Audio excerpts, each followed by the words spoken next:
Nosotros hemos comenzado la semana pasada a tratar el tema del matrimonio, el matrimonio cristiano. Hicimos una meditación acerca de los esposos bíblicos la semana pasada, y este domingo yo quisiera que tratemos también el tema de las esposas, de acuerdo a la Escritura, cómo es una esposa conforme al corazón de Dios. Pero el Señor puso en mi corazón tratar este tema de manera un poco más amplia. Entonces, esta mañana no vamos a hacer nuestra exposición del Evangelio según San Lucas, sino vamos a tratar un tema que está relacionado con la esposa y el esposo, antes de que pasemos a ver lo que la Escritura habla acerca de una esposa conforme al corazón de Dios. Y el tema que yo quiero traer en esta primera parte, porque tiene que ver también con el matrimonio, es el tema de la igualdad del sexo, o la igualdad de los sexos y la Biblia. ¿Qué cosa es lo que enseña la Escritura acerca de eso? Y pues la meditación de hoy día en la palabra de Dios va a ser en dos partes. En una primera parte vamos a hacer una revisión de qué cosa es lo que la cultura habla acerca de la igualdad de sexos en nuestros días, y que de alguna manera este pensamiento ha calado posiciones dentro de lo que es el evangelicalismo, porque no puede calar, ese pensamiento no puede entrar, no puede hacer nido en la iglesia del Señor, porque la iglesia del Señor no puede ser engañada en cuanto al consejo de Dios. Pero es lo que la tendencia en esta era posmoderna trae con mucha fuerza. Esta primera revisión que vamos a hacer acerca de la igualdad de los sexos ha tenido una conclusión, ha llevado a muchos matrimonios a la desgracia. Es lo que tenemos que ver, y lo vamos a ver, y seguramente que a partir de la exposición de la Escritura vamos a pensar seguramente en muchas situaciones que nosotros conocemos en personas que pueden ser creyentes, pueden ser no creyentes, también matrimonios cristianos o matrimonios no cristianos, que se han visto destruidos a partir de este postulado de la era postmoderna que habla de la igualdad de los sexos. En la segunda parte de nuestro estudio, que va a ser el día de hoy también, vamos a hablar acerca de lo que significa la sujeción de la mujer al esposo. Entonces yo pienso que esta parte es importante primero. Es importante aclarar qué cosa es la igualdad de sexos desde una perspectiva bíblica y desde una perspectiva posmoderna, secular. Entonces habíamos dicho que para ninguno de nosotros pues es inadvertido que esta cultura postmoderna busque hacer énfasis en la igualdad de los sexos. O sea, la era postmoderna dice que la mujer no es el sexo débil. Ellos dicen que no, de ninguna manera la mujer no es sexo débil, sino que la mujer es igual en todo al hombre. Igual en todo. Es igual como imagen de Dios, y también es igual en las funciones que tiene que realizar. Pero también en el mundo secular nosotros sabemos de que el posmodernismo ha calado también, como digo, se ha injertado, pues busca también penetrar dentro de la iglesia evangélica. Y nosotros pues estamos llamados por Dios a descubrir estos intentos también, porque estos intentos los que buscan hacer es, ¿qué cosa? Destruir los matrimonios a través de hacer a la iglesia un poco más semejante al mundo. O sea, que la iglesia también pueda parecerse al mundo, que las doctrinas bíblicas que Dios nos expone por medio de sus palabras sean pues torcidas, como nosotros vamos a ver, y evidentemente que la finalidad de eso no es más que una finalidad diabólica, como vamos a ver nosotros. En estos tiempos, pues como consecuencia de lo que estamos diciendo, nosotros vivimos una batalla. Es una batalla por defender el matrimonio según el modelo de Dios, según el modelo de las Escrituras. Y lo que vemos, y lo voy a repetir, es que el posmodernismo viene atacando duramente al liderazgo del varón en el matrimonio. Lo ataca duramente, bastante duramente.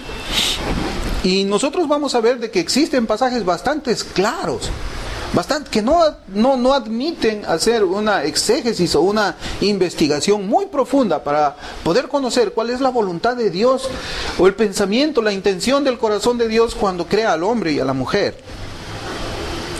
La reacción pues por parte de algunas mujeres hacia estos pasajes que vamos a ir exponiendo es de rebeldía, es buscar no obedecerlos. Una de las cosas que nosotros vamos a notar es que durante los 19 primeros siglos de la iglesia evangélica nunca hubo ningún problema en obedecer lo que Dios nos manda en su palabra en lo que refiere a las diferencias de los sexos o a las diferencias de género. Todo parece haber comenzado hace unas décadas atrás con el resurgimiento del movimiento feminista, con resurgimiento del movimiento, y este movimiento pues se ha introducido en algunas congregaciones que son evangelicales. Yo también puedo contar como un testimonio que en una iglesia bautista que se autodenomina fundamentalista, ellos en algún momento habían permitido que una mujer dirija el coro en el servicio central de adoración del día domingo, y eso es algo que la Escritura prohíbe. Pero nosotros a veces decimos que pues una iglesia bautista fundamentalista debe estar arraigada en la palabra de Dios, pero parece que también ellos están viéndose afectados por esta corriente postmoderna de querer derribar lo que Dios ha dicho por medio de su palabra. En esa parte, pues hermanos, nosotros que estamos viendo acerca de la igualdad de sexo, no va a ser raro para ninguno de nosotros ver de que dentro de unos años más adelante, seguramente algunos supuestos pastores, como que ya está existiendo en Estados Unidos, cedan a casar a homosexuales. Porque también vemos que en esta era postmoderna, pues al homosexual se le está considerando ya como una opción sexual, se le está considerando como una enfermedad, no como un pecado, y esto pues ha traído consecuencias muy grandes, de tal forma de que algunos pastores han cedido a la presión de estos movimientos homosexuales y están casando a hombres con hombres y mujeres con mujeres, pastores. Yo pienso que de alguna manera esto puede ser beneficioso en el siguiente sentido. En los Estados Unidos de Norteamérica, las iglesias que reciben las ofrendas de parte de las personas que están congregando ahí, ellos tienen lo que se llama un beneficio tributario. ¿Cómo es que es esto? O sea, cuando una persona, yo hago un cheque allá en los Estados Unidos a favor de la iglesia, ese cheque o ese dinero que yo estoy dando a la iglesia yo lo puedo descontar de mis impuestos. Entonces por eso es que en los Estados Unidos es bien fácil que una persona pueda dar dinero, porque eso hace de que ese dinero yo lo descuente de mis impuestos. Pero ¿qué es lo que sucede también allá? De que los pastores han sido, además de ser ordenados por las congregaciones, los pastores también tienen autoridad para casar por medio del Estado. Es diferente que aquí en Perú. En los Estados Unidos es válido un matrimonio hecho por un pastor.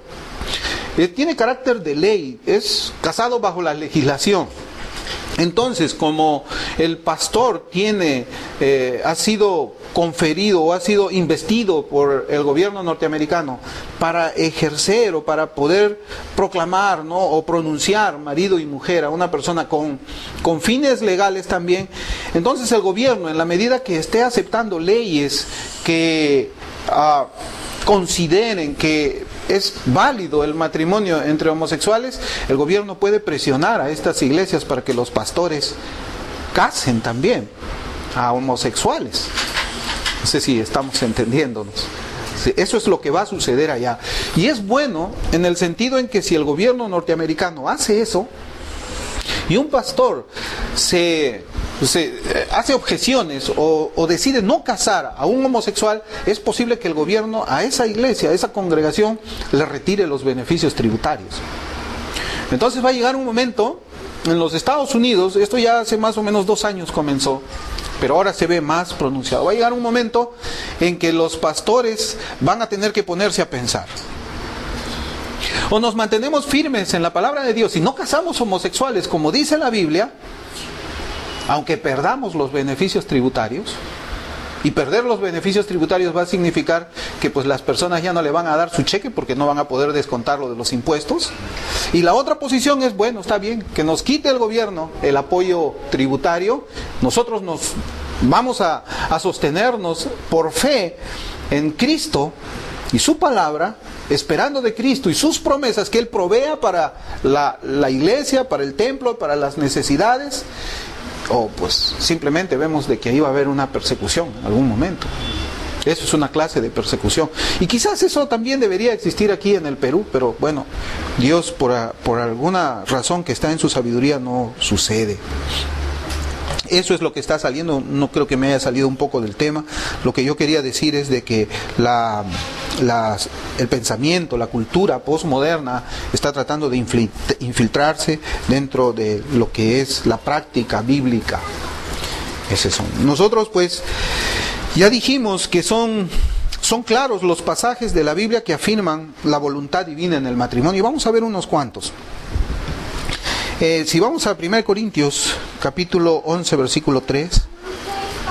1 de Corintios 11, 3.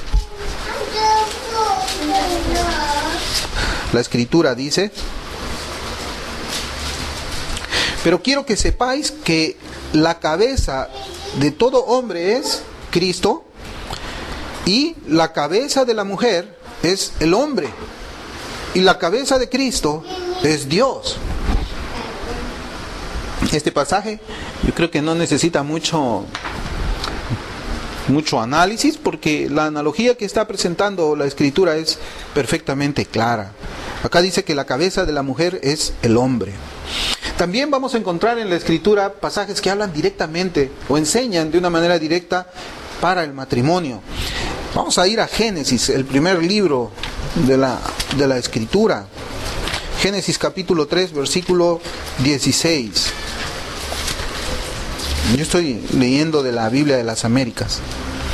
Y dice la Escritura: a la mujer dijo: en gran manera multiplicaré tu dolor en el parto, con dolor darás a luz los hijos, y con todo tu deseo será para tu marido, y él tendrá dominio sobre ti. Mire, él tendrá dominio sobre ti. Cuando nosotros vemos el contexto en que se está desarrollando esta escritura, la situamos después de la caída del hombre, después que Adán y Eva cayeron. Y esta es la parte que corresponde al juicio que Dios hace sobre la mujer. Dios hace juicio sobre la serpiente, Dios hace juicio sobre el varón, y ahora también Dios está haciendo juicio sobre la mujer, y parte del juicio que Dios hace le dice: y tu deseo será para tu marido, y él tendrá dominio sobre ti. O sea, desde el libro de Génesis nosotros encontramos que Dios dice que el varón, el esposo, va a tener dominio sobre la esposa. Yo tengo aquí una versión, Palabra de Dios para todos, que dice de esta manera: después el Señor Dios le dijo a la mujer: te daré más trabajo y multiplicaré tus embarazos, y con todo y tu duro trabajo tendrás también que dar a luz a los hijos. Dice: desearás gobernar a tu marido, pero él te gobernará a ti. Es una traducción bastante interesante. Yo quería solamente rescatar la última parte que dice: él te gobernará a ti. Entonces vemos aquí que pues así dice la Escritura. En Efesios 5:22, ya en el Nuevo Testamento, Efesios 5:22,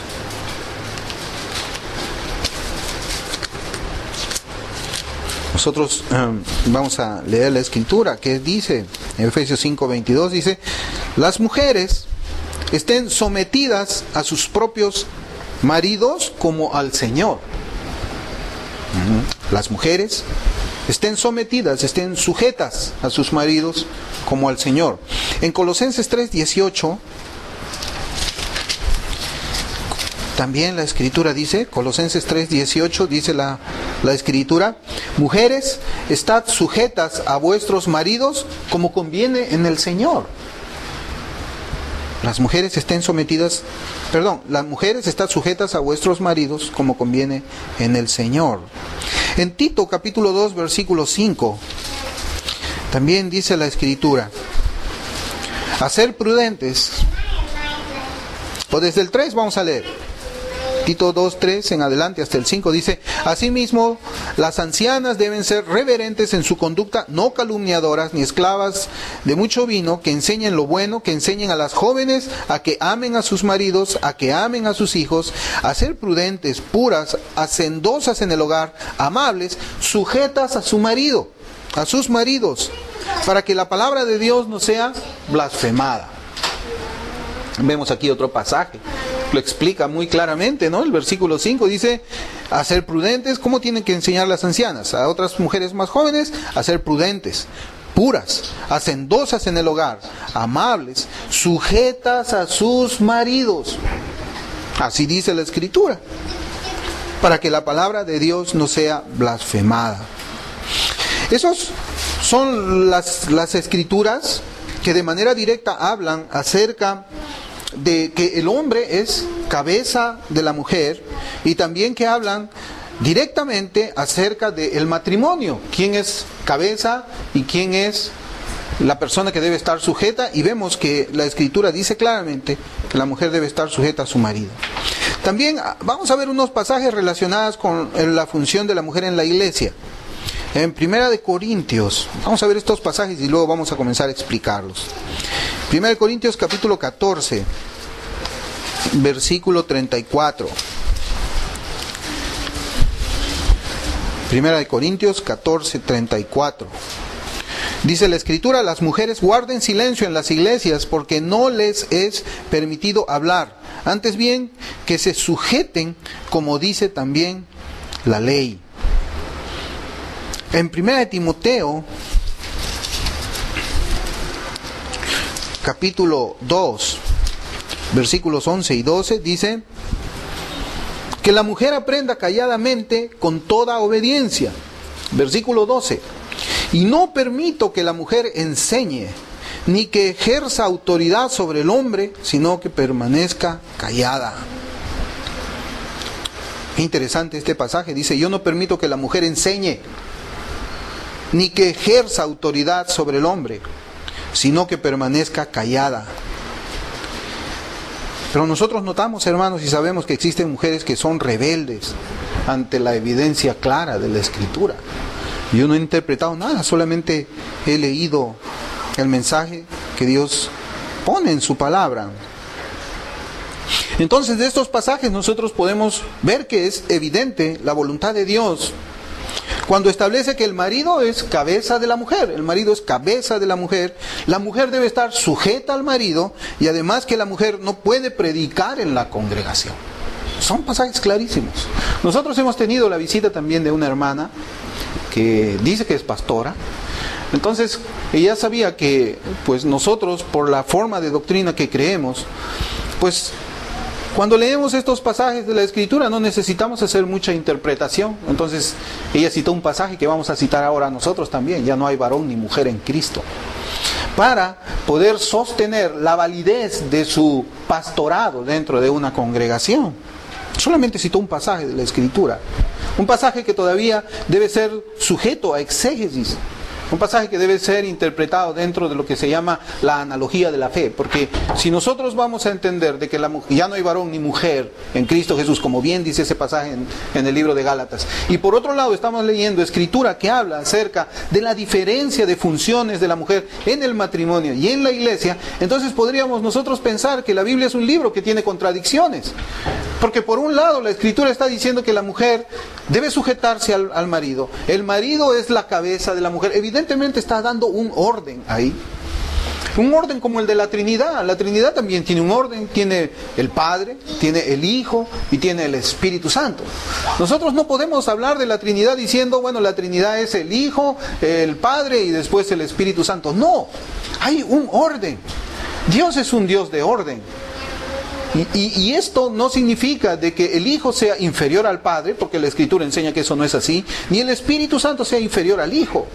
ni inferior al Padre tampoco. Son iguales en esencia, son iguales en cuanto a sus atributos, pero existen funciones diferentes. Aún todavía cuando nosotros hablamos acerca de la salvación, este viernes nosotros estuvimos conversando acerca de eso, de que si bien la Trinidad, las tres personas son iguales, las funciones son diferentes aún en la obra salvífica. Vimos, el Padre escoge a algunos para salvación antes de la fundación del mundo. El Hijo accede a entregar su vida por aquellos que son escogidos. Y el Espíritu Santo aplica los beneficios de la redención a quienes, a ese pueblo que el Padre escogió y por quien Cristo hizo expiación. Entonces, la Trinidad son iguales, pero las funciones son diferentes. Y es igual en el matrimonio, y es igual también dentro de la iglesia.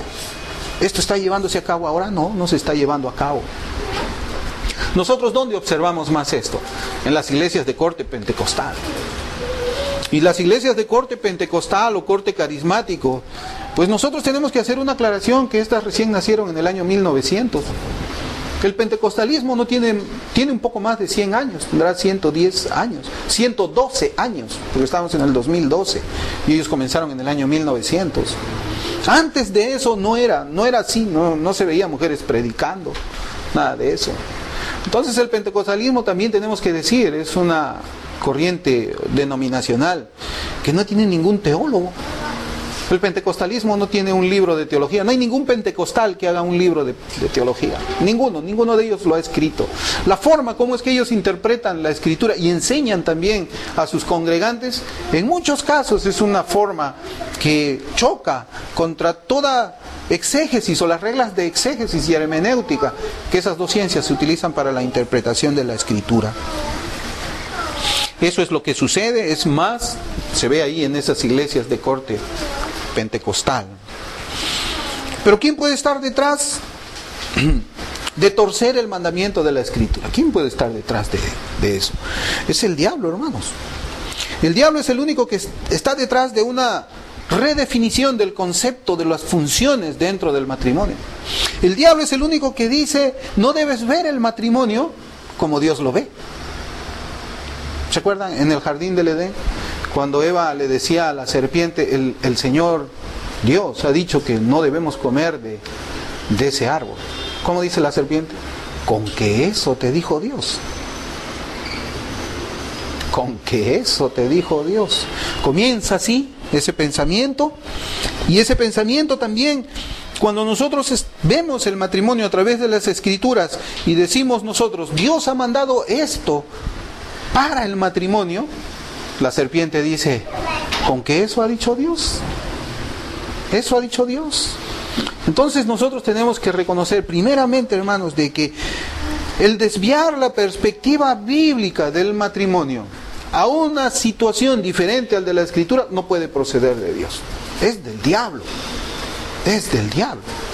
Ahora, no estamos diciendo que las personas que pues estén predicando, mujeres que puedan estar predicando o varones que puedan pensar que las mujeres deban predicar, no estamos diciendo que no son creyentes, no estamos diciendo eso. Pensamos que hay cristianos que son genuinos pero están confundidos teológicamente, y eso lo podemos encontrar nosotros en un ejemplo en la vida de Pedro, cuando después que Pedro hace la confesión de que Cristo es el Hijo del Dios viviente, y el Señor Jesucristo le dice a Pedro que pues era necesario que él padezca.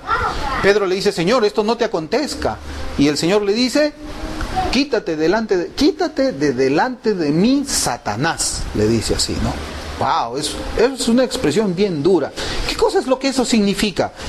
Dentro del contexto que estamos viendo nosotros ahora del matrimonio, de que Dios puede haber purificado los corazones de su pueblo, los ha santificado, ha puesto un corazón nuevo, un corazón piadoso que ama a Dios, pero Dios todavía no ha trabajado en el pensamiento de las personas.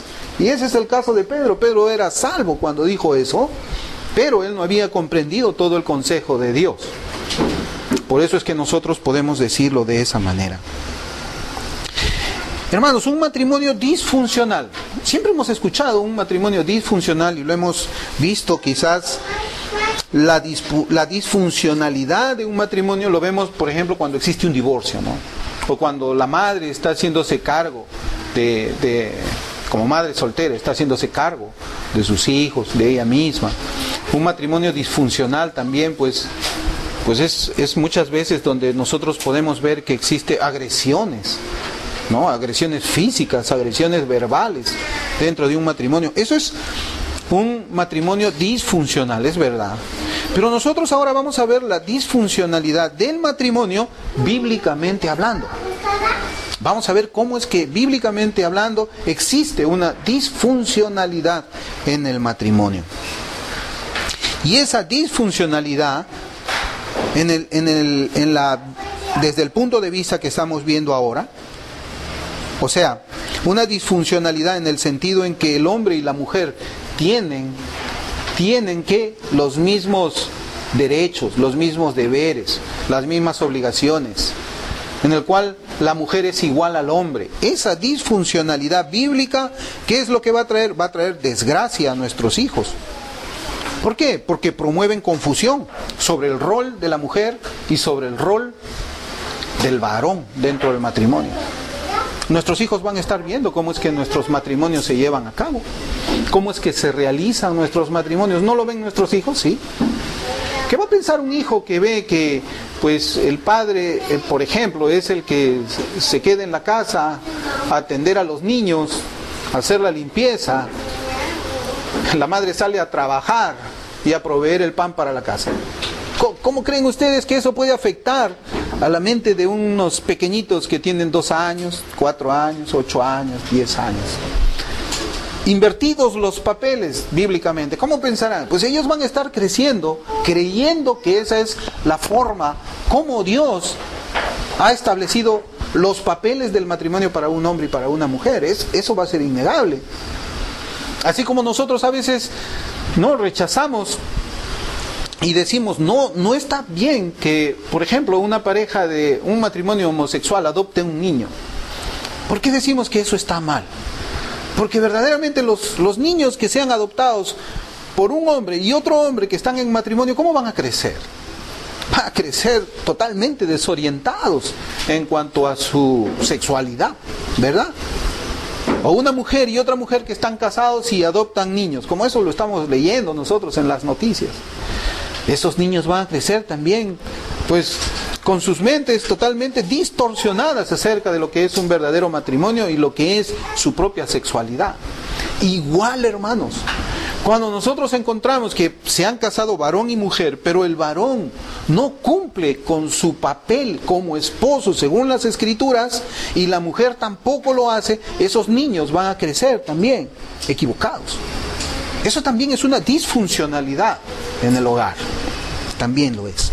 Y van a traer desgracia a nuestros hijos, porque nosotros de alguna manera estamos entrenando a nuestros hijos para que ellos más tarde, cuando se casen, puedan ejercer el papel que a ellos le corresponde. Si nosotros llegamos al mismo ejemplo, la mujer es la que sale, se pone, no, usan hasta corbatas. Algunas veces usan corbatas, agarran su maletín y le dicen, chao mi amor, me voy a trabajar, cuídame a los niños. Hermano, ¿cómo creen ustedes que va a crecer el niño, hijo de ese matrimonio? Pues el hijo va a crecer pensando que tiene que buscarse una esposa que trabaje y que él se quede en la casa, ¿qué? Limpiando los pisos, lavando los platos, cocinando, para cuando llegue la esposa encuentre su comida caliente. Totalmente invertido. Entonces, en la medida en que nosotros nos desviemos de lo que es el principio bíblico para el esposo y la esposa, nosotros también vamos a estar desviando el pensamiento de nuestros hijos sin darnos cuenta.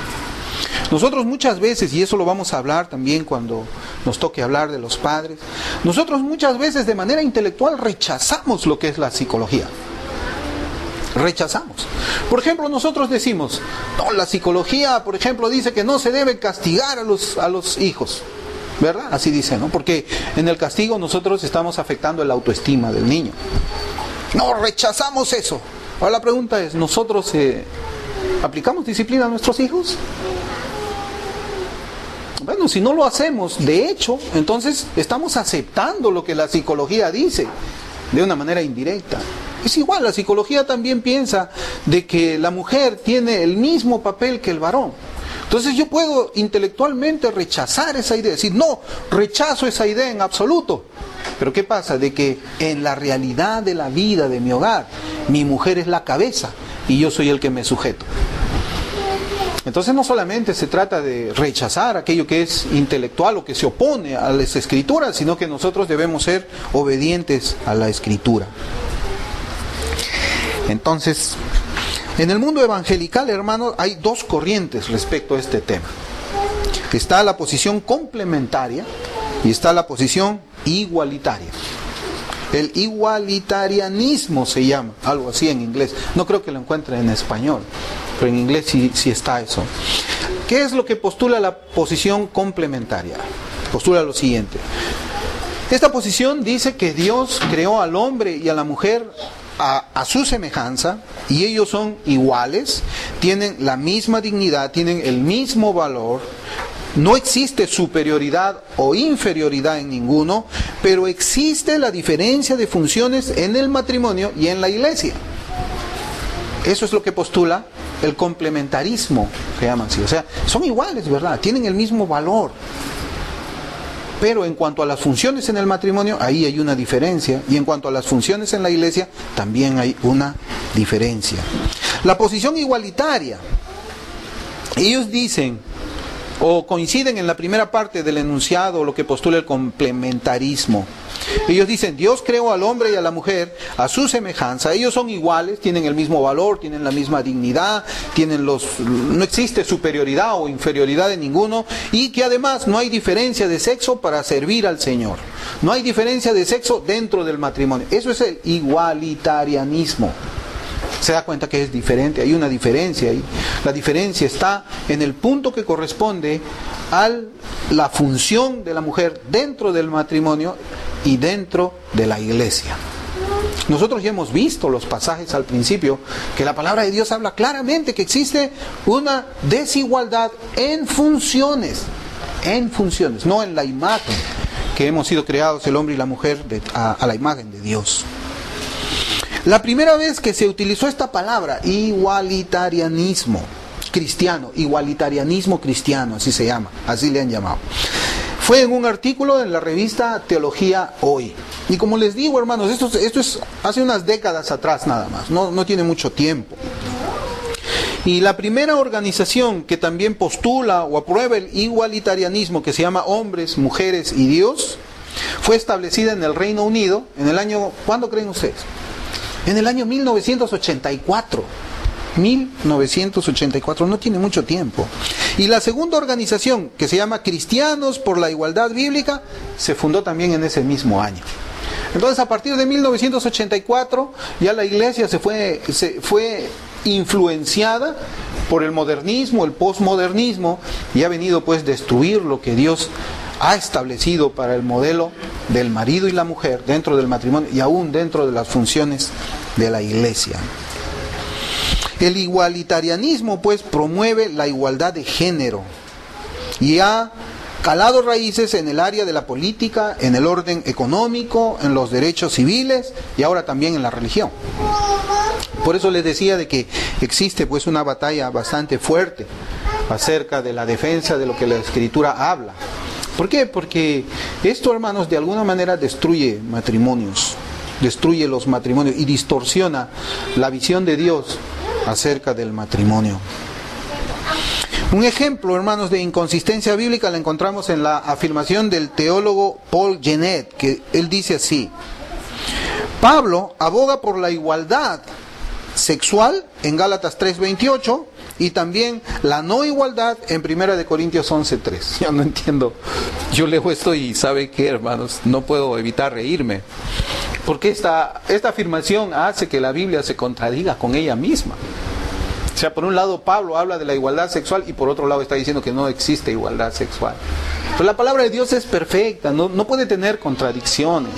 Y eso es lo que nosotros vamos a ir viendo. Vamos a Gálatas 3:28. Ese es el pasaje que podemos decir es el caballito de batalla principal de los igualitarianistas.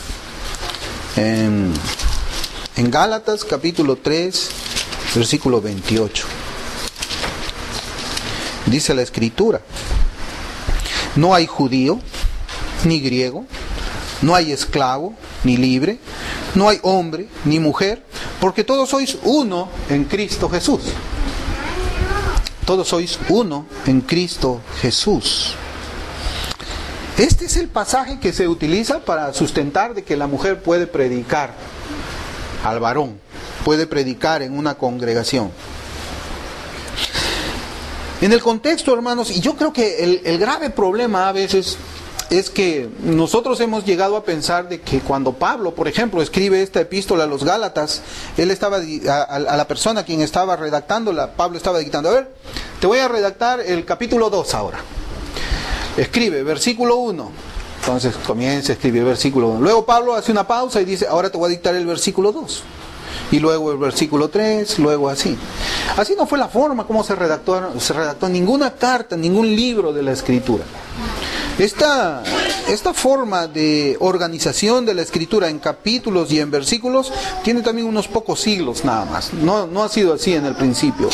Y el objetivo de dividir la Escritura en capítulos y en versículos, ¿para qué es? Para que nosotros podamos encontrar rápidamente los pasajes que queremos examinar, los que queremos meditar. No es que cada versículo, o Pablo en su pensamiento haya dicho, por ejemplo, en este capítulo 3 de Gálatas, que tiene 29 versículos. Acá no hay 29 doctrinas teológicas. No hay 29 doctrinas teológicas. Por eso es que yo siempre he recomendado que cuando vayamos a hacer nosotros un estudio de la Escritura, ahora con la tecnología nosotros podemos agarrar nuestra Biblia electrónica, lo sombreamos todo, le hacemos un copiar, vamos a nuestra hoja de Word, lo pegamos, borramos todos los numeritos y lo leemos como una carta común y corriente. Cuando lo leemos como una carta común y corriente que incluya, por ejemplo, Gálatas 3:28, nos vamos a dar cuenta que el espíritu de este versículo no es el que se le está dando en estos días. No es. ¿Por qué? Porque en el contexto de este versículo la Biblia nos enseña que todos, hombres y mujeres, son salvados de la misma manera. Es lo que dice el contexto. Este contexto está diciendo, este versículo en su contexto está diciendo de que hombres y mujeres han alcanzado la justificación por medio de la fe. No está enseñando otra cosa, no dice son iguales, sino dice son uno en Cristo Jesús, no dice son iguales en Cristo Jesús. Es más, cuando nosotros comenzamos a hacer un análisis de palabra por palabra, esa uno en Cristo Jesús está hablando de la unión que nosotros tenemos cuando somos salvados al cuerpo de Cristo. Y cuando todos somos unidos en el cuerpo de Cristo, todos somos iguales, es verdad. Pero Dios, por medio de otros pasajes, nos enseña de que existe una diferencia de funciones en el matrimonio y en la iglesia. Unos ejemplos acerca de por qué Pablo escribe esto inspirado por el Señor.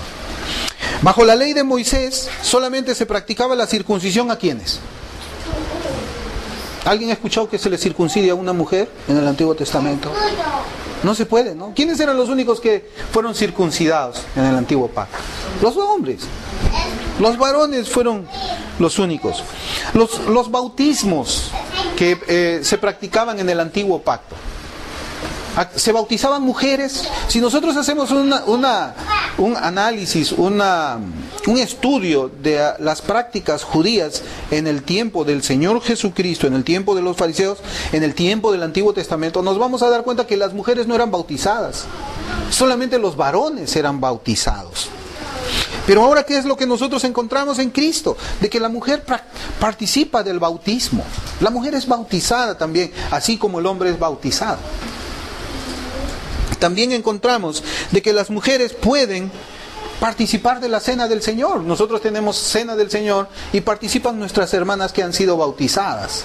Ahora yo también estaba cuando leía esto de la cena, porque la cena es tener un símbolo de comunión íntima. Ahora yo quería hacer una pregunta, porque se habla mucho, ¿no?, de que las mujeres, habían mujeres que estaban participando activamente durante el ministerio del Señor Jesucristo, y eso es cierto. Pero ahora, una pregunta fundamental: cuando hablamos nosotros de cena, estamos hablando de una comunión íntima. Ahora la pregunta es esta: en la cena del Señor, la última cena que preparó con sus apóstoles, ¿participaron mujeres? Pero si no hay varón ni mujer en Cristo Jesús, ¿por qué no participaron mujeres? Participaron, vamos a Mateo para verlo, Mateo 26. La mujer no participó en la cena del Señor. Mateo 26, 19 y 20.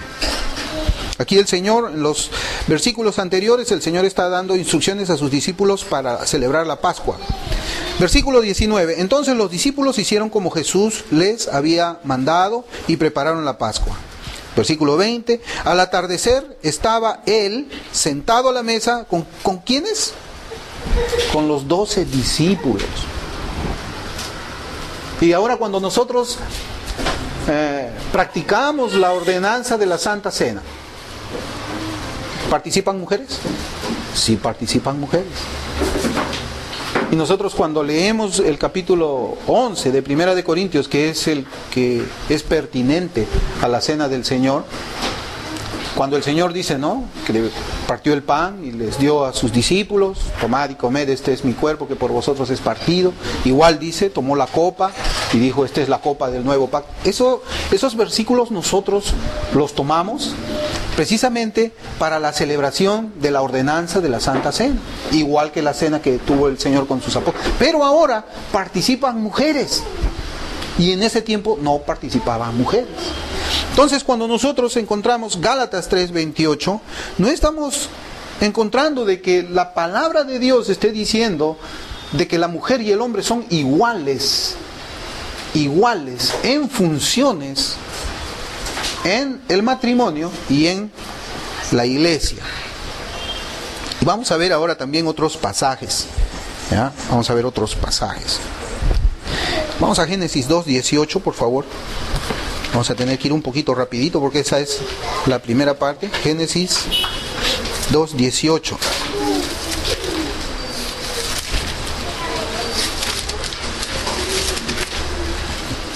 A ver, vamos a ver. Yo espero que las hermanas no se enojen. 2:18. Dice la Escritura: y el Señor Dios dijo, no es bueno que el hombre esté solo, le haré una ayuda idónea.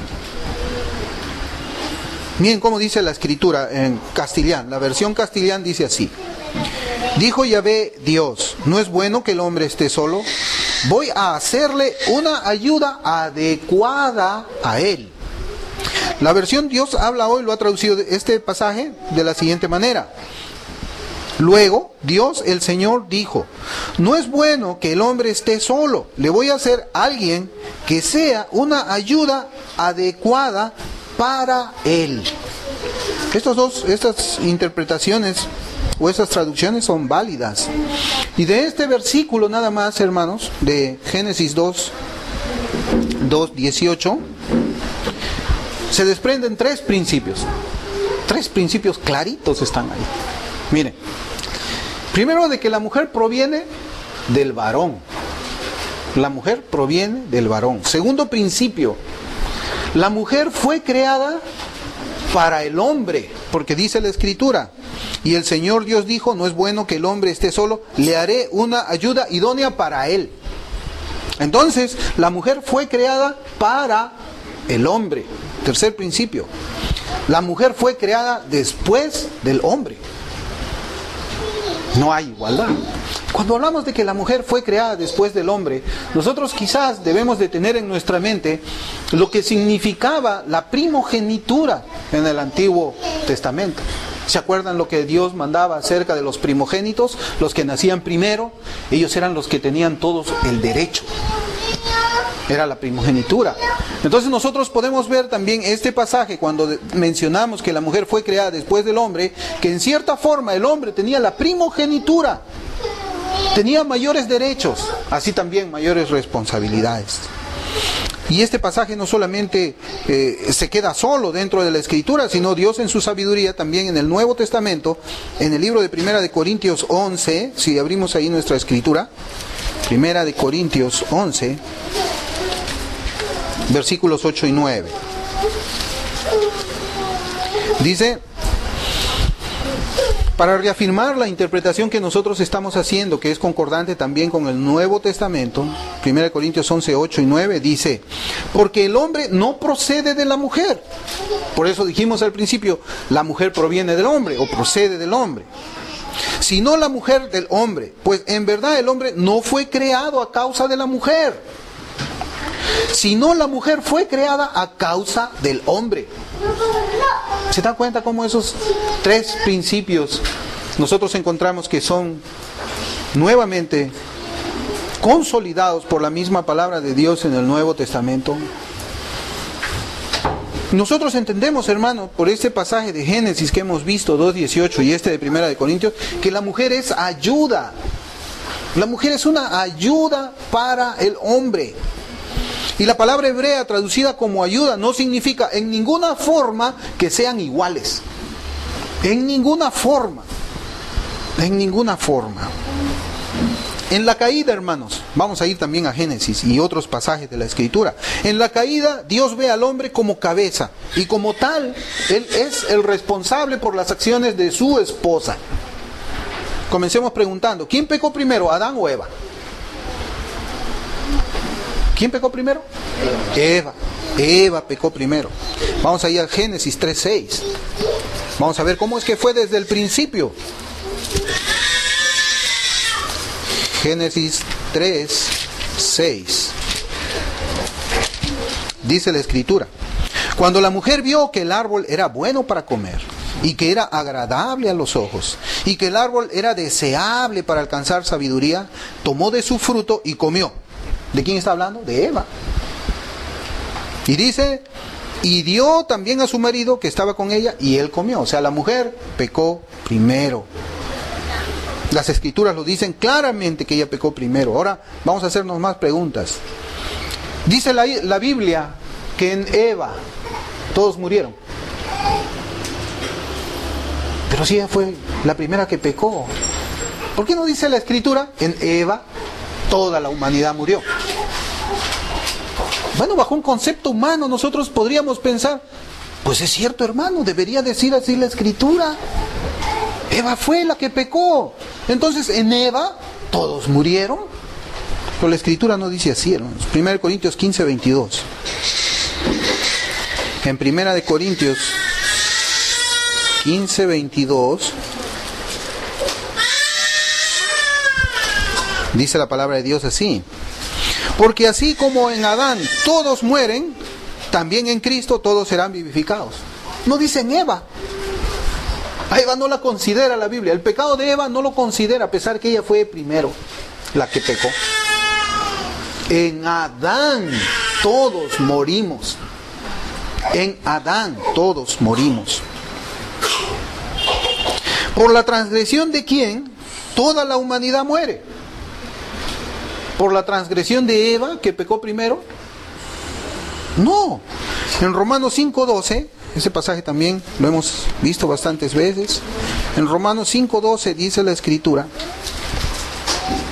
por tanto, tal como el pecado entró en el mundo por una mujer, así dice.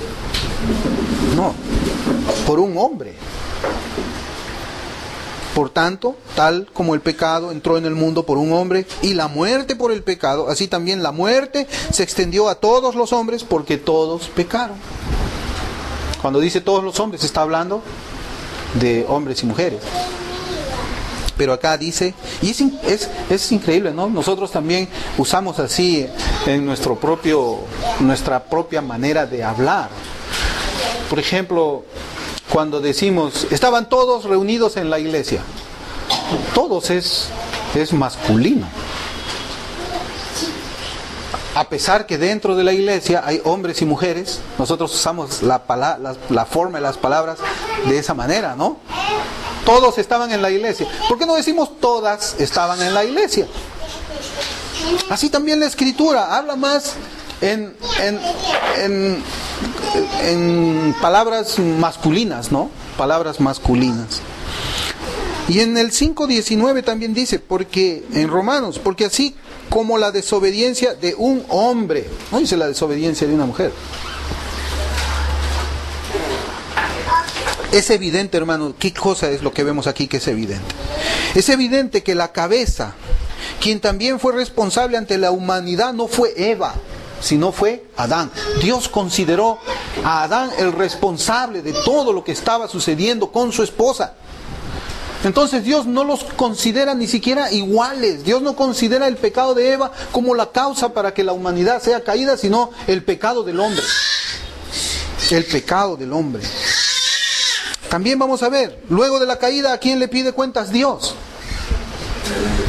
¿A quién le pide cuentas Dios? En Génesis 3:9, nosotros encontramos que la palabra de Dios dice, y el Señor Dios llamó al hombre y le dijo, ¿dónde estás?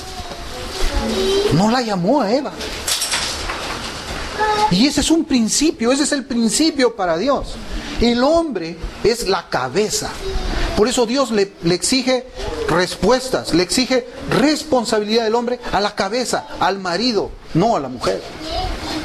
Génesis 3:9, y el Señor Dios llamó al hombre y le dijo, ¿dónde estás? Ahora, ¿se equivocó Dios en llamar a Adán? Dios no se equivoca. Está bien que haya llamado al hombre.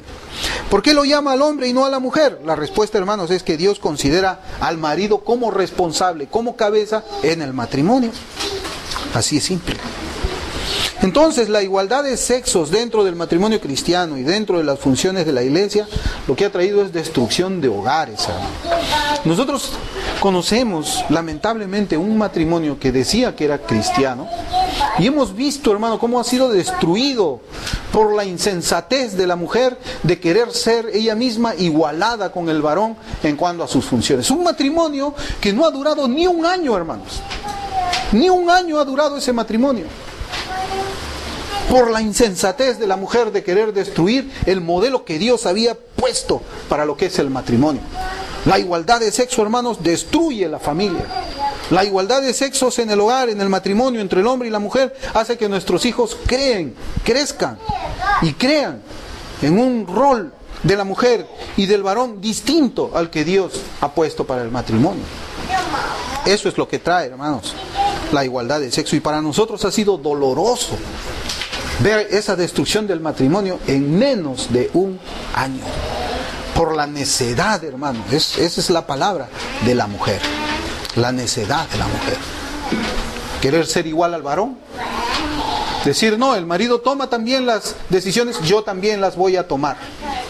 ¿Y qué había, hermanos? El marido quería dirigir su hogar, la mujer no le dejaba.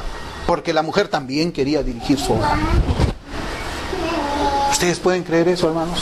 Un matrimonio que no dure un año y que diga que estaba en Cristo. Un matrimonio que los dos cargaban su Biblia, pero uno no estaba en obediencia. Es terrible, hermano. Como decimos, de que esto ha traído confusión a los hijos que viven con padres que no cumplen con sus funciones dentro del matrimonio. La preparación para que nuestros hijos sean esposos bíblicos ha sido distorsionada. La preparación de nuestras hijas para que sean esposas bíblicas ha sido distorsionada cuando hay distorsión en nuestro matrimonio. Porque no podemos enseñarle con nuestras bocas lo que con nuestras vidas hacemos de una manera contraria. Los hijos siempre están mirándonos a nosotros, hermano. Siempre están escuchando nuestras palabras también.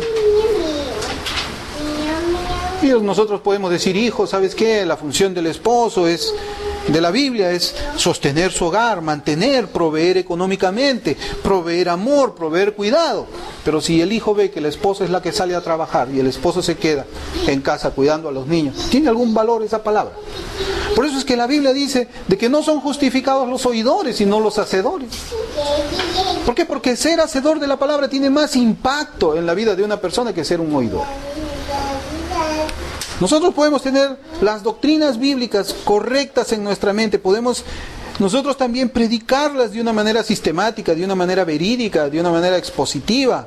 Pero hermanos, si nosotros no la practicamos en nuestra propia vida, no vale para nada lo que nosotros digamos con nuestra boca. Nosotros impactamos más a nuestros hijos, impactamos más a la sociedad con nuestra propia conducta que con nuestras palabras. Nuestro cristianismo no debe ser un cristianismo palabrero. Nuestro cristianismo debe ser un cristianismo de hecho y en verdad. Nosotros queremos de que nuestros matrimonios y que nuestras familias y nuestros hijos puedan crecer correctamente de acuerdo a lo que Dios ha establecido por medio de su palabra. Tenemos entonces que recurrir a ella. Y hemos visto en esta corta exposición acerca de la igualdad de sexos que es verdad, el hombre y la mujer son iguales delante de Dios, son iguales porque son semejanza de Dios, pero las funciones son diferentes. Son diferentes. Los verdaderos matrimonios cristianos sobrevivirán por el poder del Altísimo. Y además, hermanos, mediante el ejemplo para nuestros hijos y nuestras hijas, nosotros lo que vamos a hacer es construir generaciones de matrimonios conforme al corazón de Dios. Eso es. Yo sé que es muy fuerte la tendencia o el deseo de este movimiento postmoderno de la igualdad de sexos y que efectivamente se ha introducido dentro de los templos evangélicos. Pero nosotros, hermanos, estamos también para obrar con temor delante de la palabra de Dios y tenemos que exponer que los papeles del hombre y de la mujer son diferentes. En la medida en que nosotros caminemos conforme a lo que la Escritura manda, hermanos, nuestros matrimonios van a ser bendecidos por Dios. Nuestros hijos van a crecer con el concepto que Dios tiene para el matrimonio. Nosotros vamos a transmitir a nuestros hijos cómo es que tienen que ser esposos bíblicos, aún desde esa edad de pequeñitos. Aún desde esa edad de pequeñitos. Aún desde esa edad de pequeñitos. Ellos están mirando cómo es la conducta del padre. Cómo el padre se desenvuelve dentro de su papel como esposo. Cómo la madre se desenvuelve dentro de su papel de esposa. Y esas observaciones que hacen a nuestras vidas valen mucho más que 1000 palabras, hermanos. Enseñemos a nuestros hijos con nuestros ejemplos. Sometámonos a la Escritura de Dios, al modelo que Dios ha creado. Ahora, cuando hablamos nosotros de ayuda idónea, no estamos diciendo pues de que la mujer no debe participar. La mujer debe ser muda, la mujer debe permanecer en silencio. No, eso lo vamos a ver en la segunda parte de nuestro estudio.